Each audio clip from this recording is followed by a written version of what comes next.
Le 11 août 1896, canicule exceptionnelle à New York.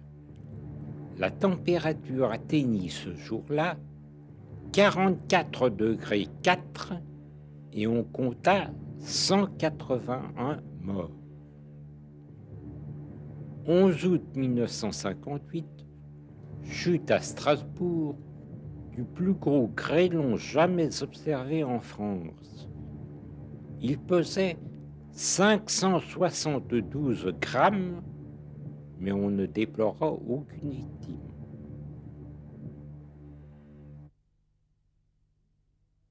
« 12 août, vive l'opérette et le music-hall, avec en 1888 la naissance de Maurice Chevalier et en 1914 la naissance de Luis Mariano. 12 août, une petite larme sur la littérature, avec en 1955 la mort de Thomas Mann et en 1964 la disparition de Ian Fleming, le géniteur de 007.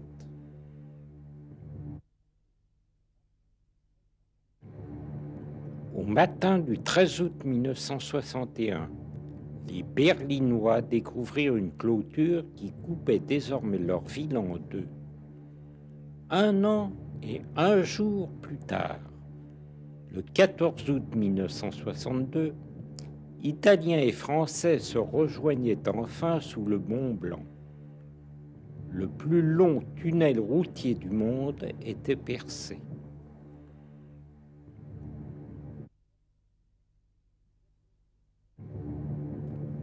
Le 14 août 1926, naissait René Goscinny, le père d'Astérix, de Lucky Luke, mais aussi du chien le plus bête du monde, Rantanplan.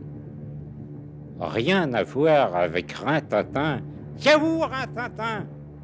Le vrai, le chien star du cinéma muet, mort le 14 août 1932.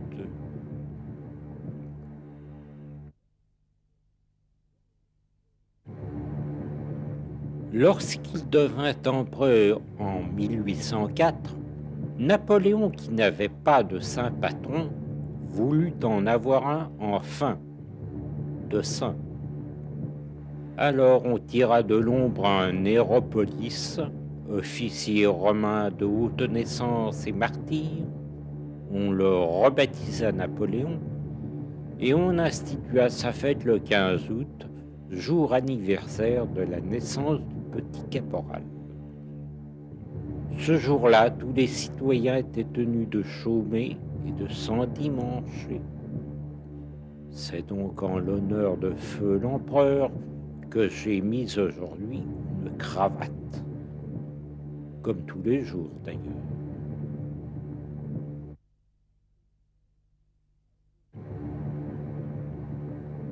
Albert Cohen est né en 1895, à la même date qui a vu disparaître Margaret Mitchell, mais en 1949. Pierre Richard est né en 1934, à la même date qui a vu disparaître Louis Jouvet en 1951.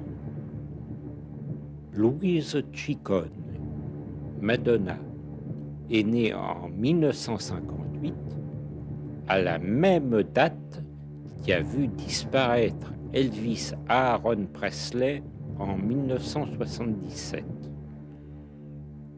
C'était un 16 août, évidemment.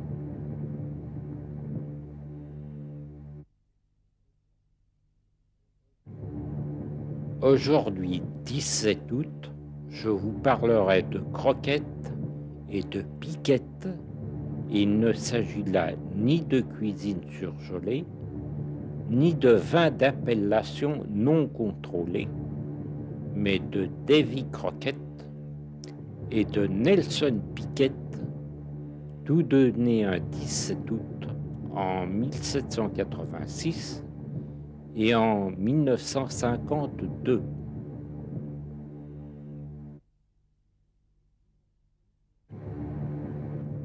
Le 18 août est le jour anniversaire de deux premières artistiques et d'une dernière mise en scène légendaire. Voyez un peu.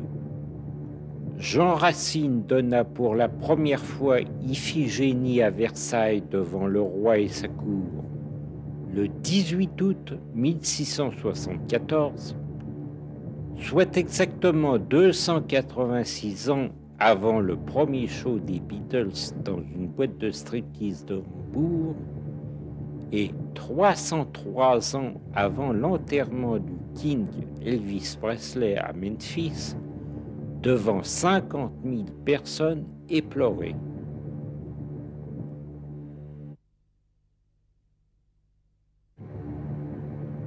« 19 août 1662, mort de l'inventeur de la machine à calculer, l'homme du Paris, Pascal, il n'y a pas de quoi rire. 19 août 1929, mort de Serge de Diaghilev, il n'y a pas de quoi bondir de joie. 19 août 1936, mort violente de Federico Garcia Lorca, il y a un peu de quoi pleurer. 19 août 1977, mort de Groucho Marx, il n'y a pas de quoi applaudir. D'ailleurs, est-ce que j'ai l'air de m'amuser?